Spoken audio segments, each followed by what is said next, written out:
There we go. Part two. I hate Facebook. I really do. I should just make this a video and then upload it. It'd be less of a headache. Um, but I do live, so if somebody does actually ask a question while I'm recording, I can answer it on the spot. So I have to start completely over, which totally sucks, but it is what it is. So I haven't done live on anything. I haven't done much of anything Facebook related, social media. I've been really, really, really busy. Um, I've been working through some pain in my leg from the gunshot, trying to get this bedroom finished. It's a huge bedroom, so it is taking a while, but I'm at the home stretch. It's looking pretty nice. I'm looking out the window. That's soon to be the door, so that'll be nice. But in between working physically out in the yard, I've been working with my hands. So to give you a little background, I started playing guitar 29, 20, 92, 18, 20, 20, 28 years ago. Okay, 28 years in February. So that'd be 29 years this coming February. 29 years this coming February. Okay, so long time. Not very good. I don't take it seriously by any means. It's something I've always done because I enjoy doing it. And matter of fact, I enjoy it so much, that brings me to the very first electric guitar I ever built. Was basically a broom handle stuck on a ice cream bucket with a rubber band, and it had a microphone plugged into it so that when I played it would sound amplified, whatever. So that doesn't even count by any means. So instead, later on down the road, I bought, and I'm gonna flip my camera. Later on down the road, I bought this American Professional Fender. And then, of course, recently I acquired a JCM 800 2203 tube amp, and it's a full stack tube. And then, of course, that brings me to what's in front of me, which, let me pop my stand where I don't jiggle the camera so bad. And I'm gonna talk about some stuff that's in front of me. Oh, mercy, mercy. Okie doke. Alright, so you are now sitting right about where I would, and we're going to talk about this guitar. This is the first electric guitar I ever purchased, ever owned. This was bought in '96. It's a Crate Electra, which, okay, you know, if you've never worked on the electronic side of an electric guitar, then talking about the name brands is not going to do you any favors. I've owned every brand guitar I could get my hands on, from the cheapest entry level to, again, this is an American Professional Fender. It's up on the higher end of guitars. So let's talk about what's going on here. This Crate Electra, it's, you know, it wasn't until I heard a really quality guitar in person, and until I played a guitar in person that was quality, that I realized how terrible this guitar actually sounded. And when that happened, I was unable to ever want to play this again. It made me a little bit frustrated. But I didn't throw it away. You know, I kept it. It's my first guitar. Of course I'm going to keep it. And here we are 24 years later, 25 years, somewhere thereabouts, since '96, so 24 years. This is the faceplate color. It's not the original. The original faceplate was a humbucker here and 2 singles. But for the color purposes, I laid this on here so you can see this is what the original color looked like. And then I replaced this with a Lava 4-ply, much higher quality. I mean, if you look at these side by side, the camera is really, it's hard to pick it up, but it's almost a full 1/8 inch I mean, well, it is a 16th. It's a 16th inch thicker, so it's a much better built. It's not flimsy. This one's really flimsy, and it feels cheap. There's very minimal shielding on it. The shielding is really, I wouldn't even call that decent shielding, because it looks like it's got a layer of grease on it, which was there from the start. This one, however, this one came fully shielded, pickups and all, and I'll get to that in a second.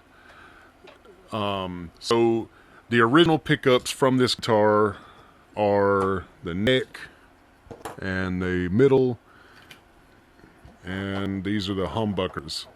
Well, this is a humbucker pickup. It's all, these two go side by side and create a humbucker. Alright, now I've cleaned up posts. These are what they're looking like now. They're really good and shiny. They did look like this.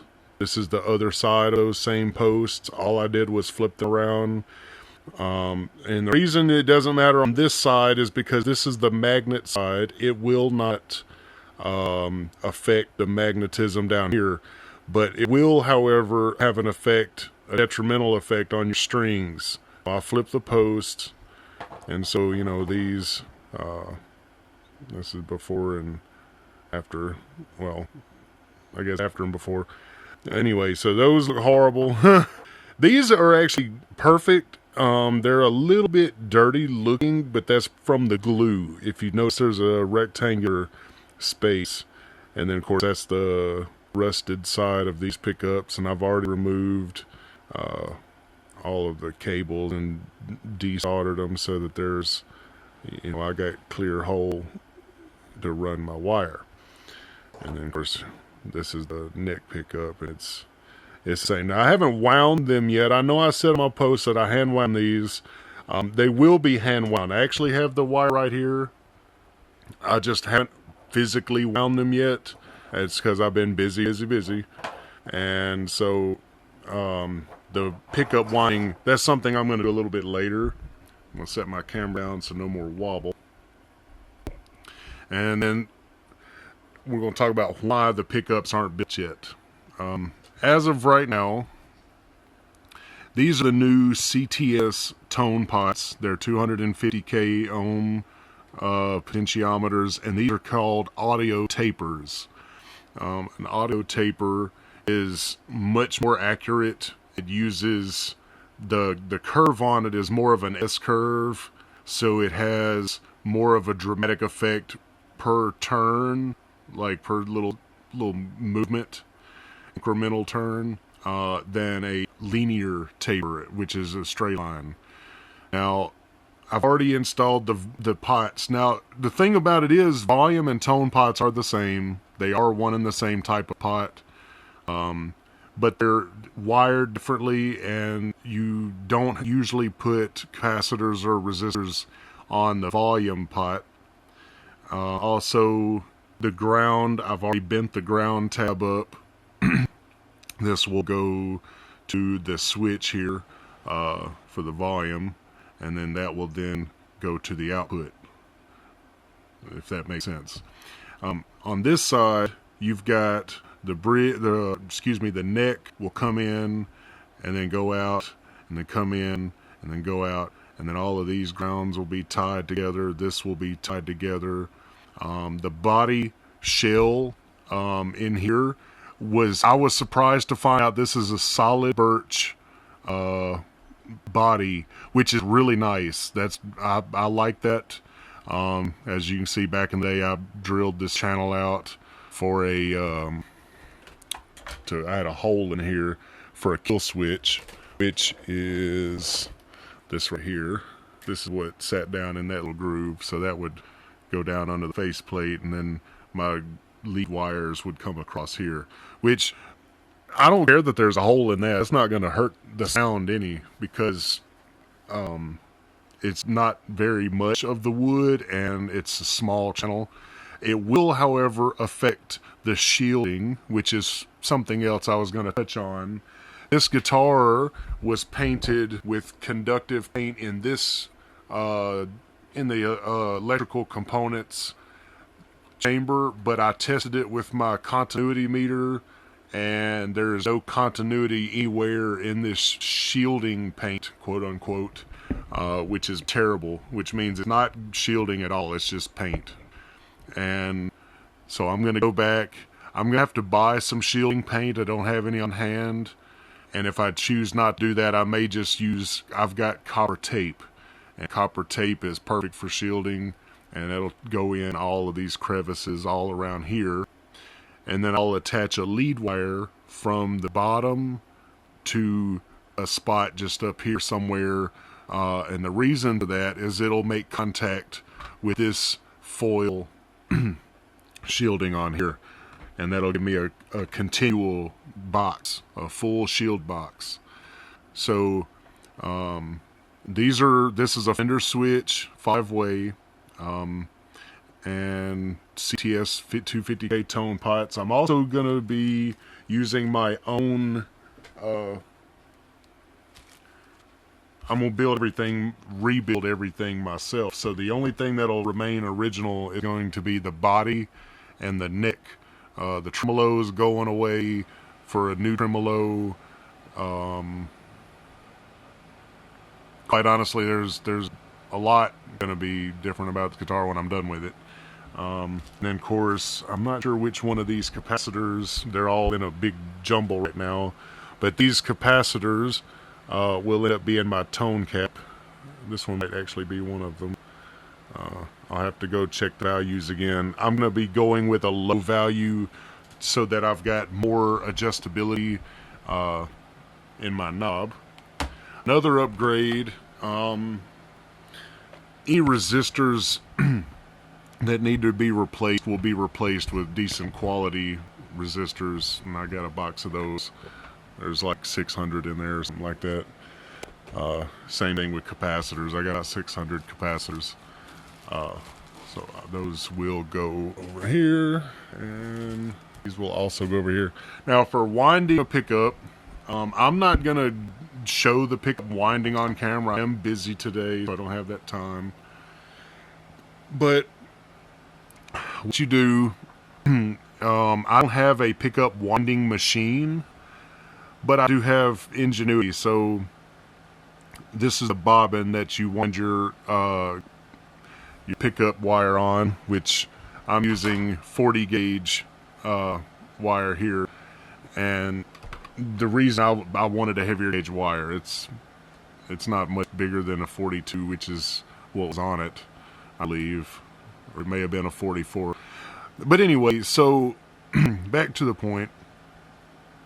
You take your lead in and you wrap a few times around one of these lugs, which will be your start point or ground, I believe. I'll double check that before any permanence is done. That should be your ground wire. And then you wind it until it's finished. And when it's finished, the end wire goes on the other lug, and that's your hot wire.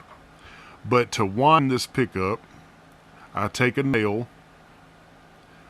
and a piece of rubber hose. It's just regular airline.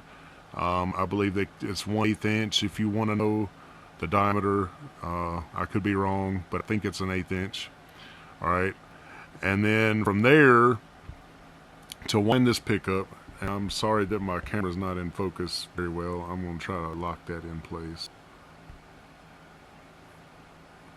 The auto lock doesn't work.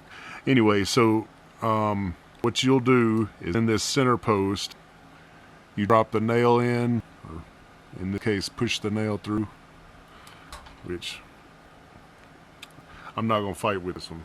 Don't fight me. It's being a... Alright, screw that one. We're going to do a different one, just because I don't feel like fighting with it right now. So you take this bobbin, you take the center post, and you stick that through, supposedly. There it goes. Or not. Wow. This is a fighting kind of day. Okay. Alright. If that's how it's going to be. There we go. It had solder on the side of the nail. I feel dumb now. Okay, so now that the solder's not sticking to the thing, it was like, you see it? My bad. Okay, so to wind this pickup, you wrap the start point around one of these posts. That's going to be your start point and negative wire. You wind it until it's finished, and then you put the last winding in the other side, and that's your positive. And then to wind it, you drop this nail in, which goes in and stops at the hole. And to keep the pickup from spinning, it's really hard to thread a nail on camera. You put this piece of airline here, and then compress it, and lock that into your drill. And as you slowly spin the drill, it winds the pickup. Now, I'm not going to wind this on camera because I don't have the room on the table, as you can see, to hold a camera and work. I mean, this table is literally completely full. There's no way I could be working on this guitar and recording. But anyway, so that's how you wind the pickup. You know, like I said, it just spins around, and I'm going to wind those probably after the electronics, which on this, how do I explain this the easy way? You've got neck, middle, bridge, and your volume pot. And then diagonal from that, you've got your volume pot, bridge, middle, and neck pickups. So the way you wire this is your neck pickup comes in with white wire and hooks into this first lug. Your middle comes to the second lug, bridge comes to third lug. Then you solder a jumper from this post to this post, and this brings it from stage 1 on this side to stage 2 on this side. And then from here, most people do not have 3 tone knobs. There's only usually 1 volume and 2 tone. But if you wanted a third one, you would put a tone pot on this second post. But generally that one's left untouched, and you have 1 tone on your neck and 1 tone on your middle, or vice versa, middle and neck. But because I like to be able to adjust my humbucker, I'm going to bridge these 2 connections together from here to here, which will allow this tone pot to not only adjust the tone of this middle pickup, but also the humbucker down on the bottom. And then from there, I'm going to use a combination. I'm going to use 2 different capacitors for 2 different tone sounds. Why not? In fact, I may actually use a capacitor to connect these together and just leave it at that. It depends. It really is all personal. It really is. It's all personal. As long as you follow your basic wiring route and your ground does not create a ground loop, then you can really have fun with these. So I've got these hooked up. I've got to run. I got to put a bead of solder on the back and solder these 3 pots together. I've got to solder this ground lug to itself. And of course, I'm going to use a capacitor to connect these 2 lugs. And then these 2 lugs will then come over to their respective lugs up here. And then of course, this volume output here in the middle, it's going to come over to a Switchcraft. I got a real good quality Switchcraft output jack, and from the volume pot it's going to come over to the tip, and then from the back of this pot it's going to come over here to the ground, which is the sleeve. So that's that. Now today I don't plan on working anymore on this particular guitar. I do have everything I need to start wiring electronics, but I'm exhausted and it's been a long week. So the next update I post will either be a picture or a set of pictures, and that will have It'll have the electronics, all the solder, the capacitors that I'm using. I'll take post pictures, and how it's wired. I don't have the tremolo. I don't have the nut, which goes up top. I don't have the tuning machines, the back plate. Those are all still in progress. When they get in, I'll be able to do that. As far as the pickup build, as soon as I build the pickups, I may do a video on that. I may. There's plenty of them on the internet, I'm sure. But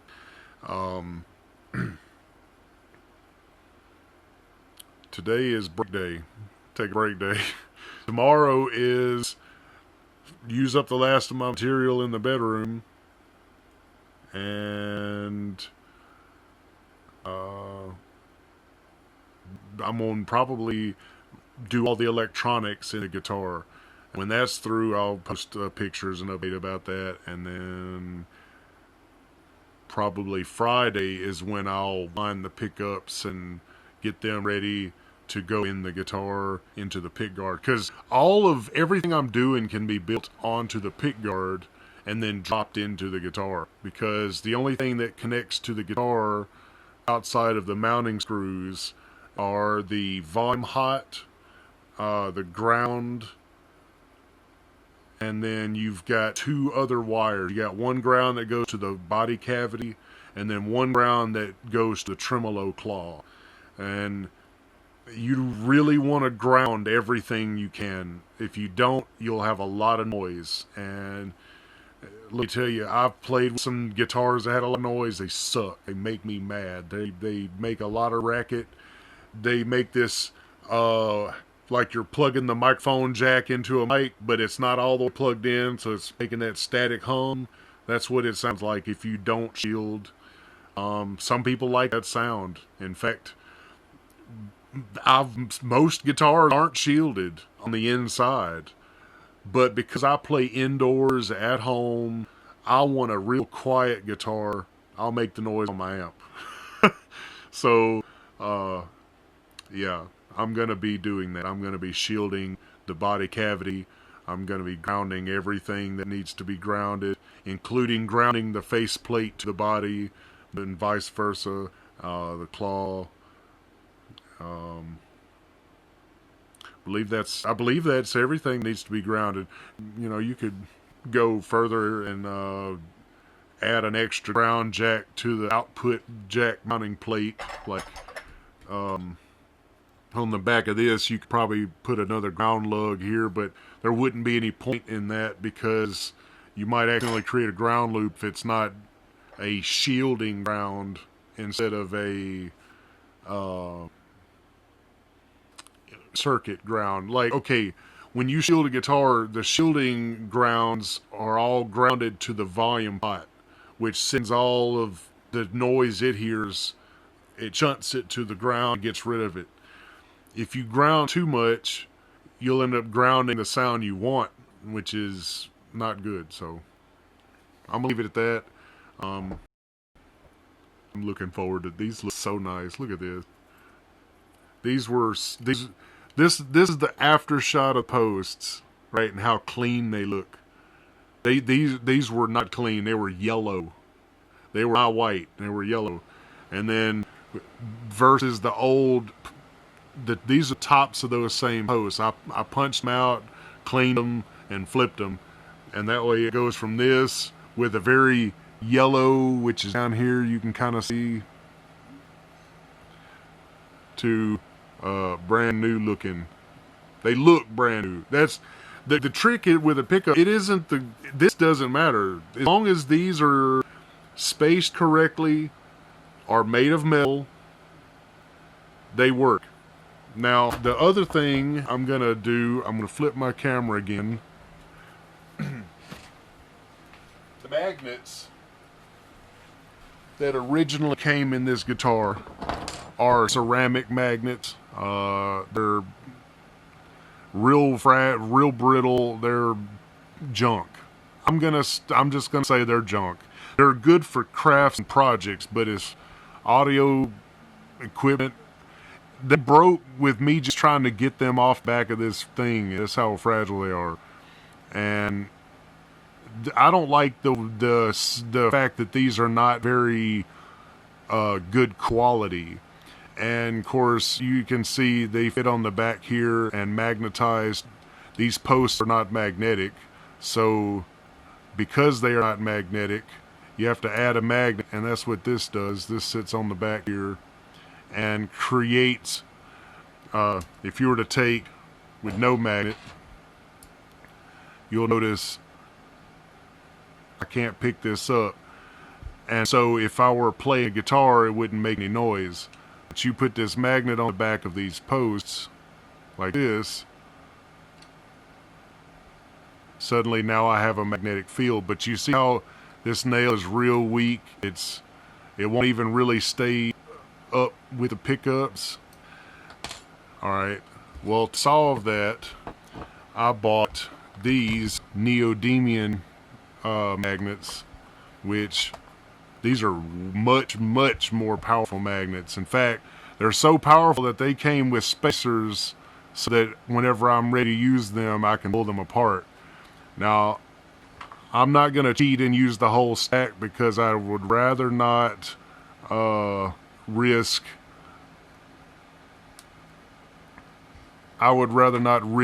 breaking them, and also if I do break them, I've got plenty more. But another important thing about these, they're lower profile, much lower profile compared to the same ceramic magnet, which is, I can't put them too close together because these are really strong, but it's half the thickness, and about the same width, but this one is a little bit longer, and I'm holding it firmly, but I don't want to test my luck. So, alright, to show you the difference, you take and you'll slide this on real slowly. You don't want to snap these, they'll break. They're real fragile. Alright, so this goes on the back. Boy, that looks so nice already. I can't wait to finish this. Alright, we take that same nail. Oh, I can't even, look at that. I can't even hardly pull the nail away from it. It's eating the nail. Look at how much stronger that is. It's holding the nail straight. Alright, where as soon as that magnet leaves that metal post, it's gone. Alright. Now, I'm going to very carefully put these back together because I do value these magnets and my fingers.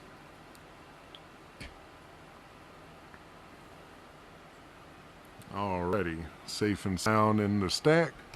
I'm going to put these back in here with the foam, close them up and put them away because I do not want to damage those magnets. Alright, the same test though, same thing we just did with that magnet, with the same nail. If we try to stick this on there,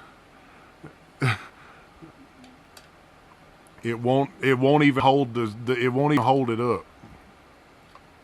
So just to show you the difference in magnetism in these two magnets, and of course cutting down that profile, that's already a really tall pickup as it is. I mean, you can have a pickup as tall as 1.5 inches, but by comparison, I hate to do it again. I'm gonna push my luck though.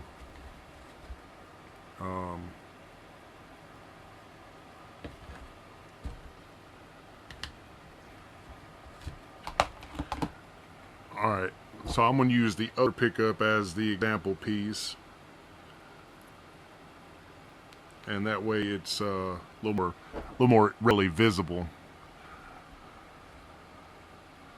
Look at the profile difference in those pickups. I mean, that is just gorgeous. Obviously this one didn't sit flat, and that's because I haven't cleaned them all the way yet. But, I mean, does that not look better or what? So, that's what we're looking into.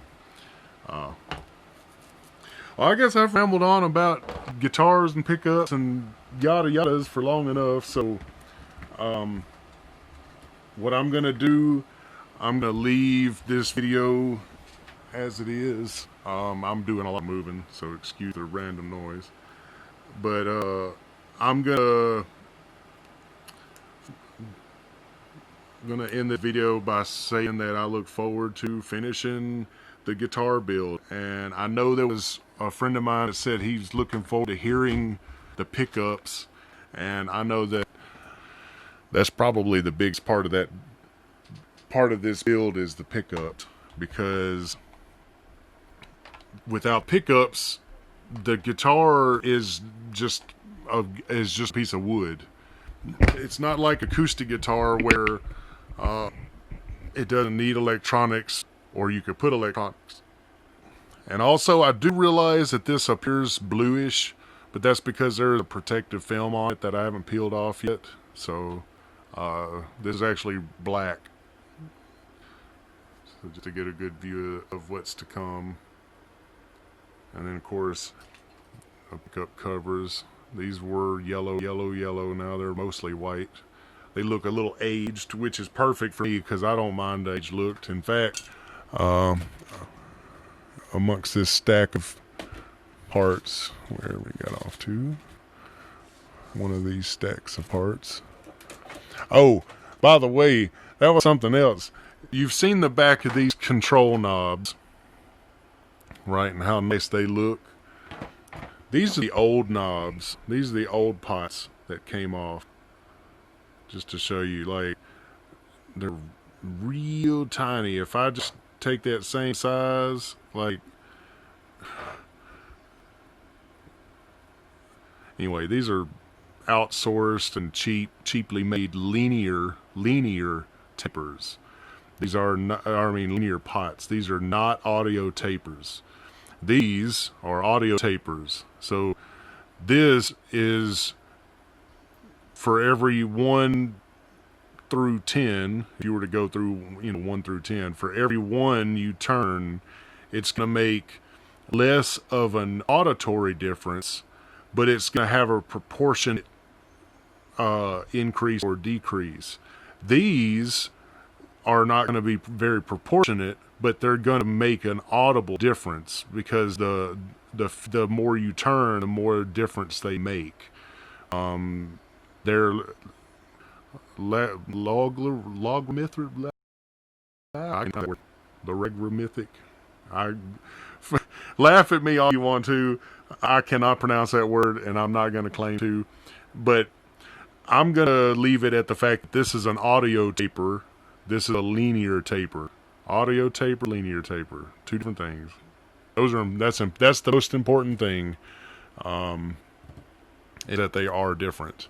And of course, to show you what one of these pickups, these import cheaply made pickups, look like, here's another set of pickups that I haven't started on yet.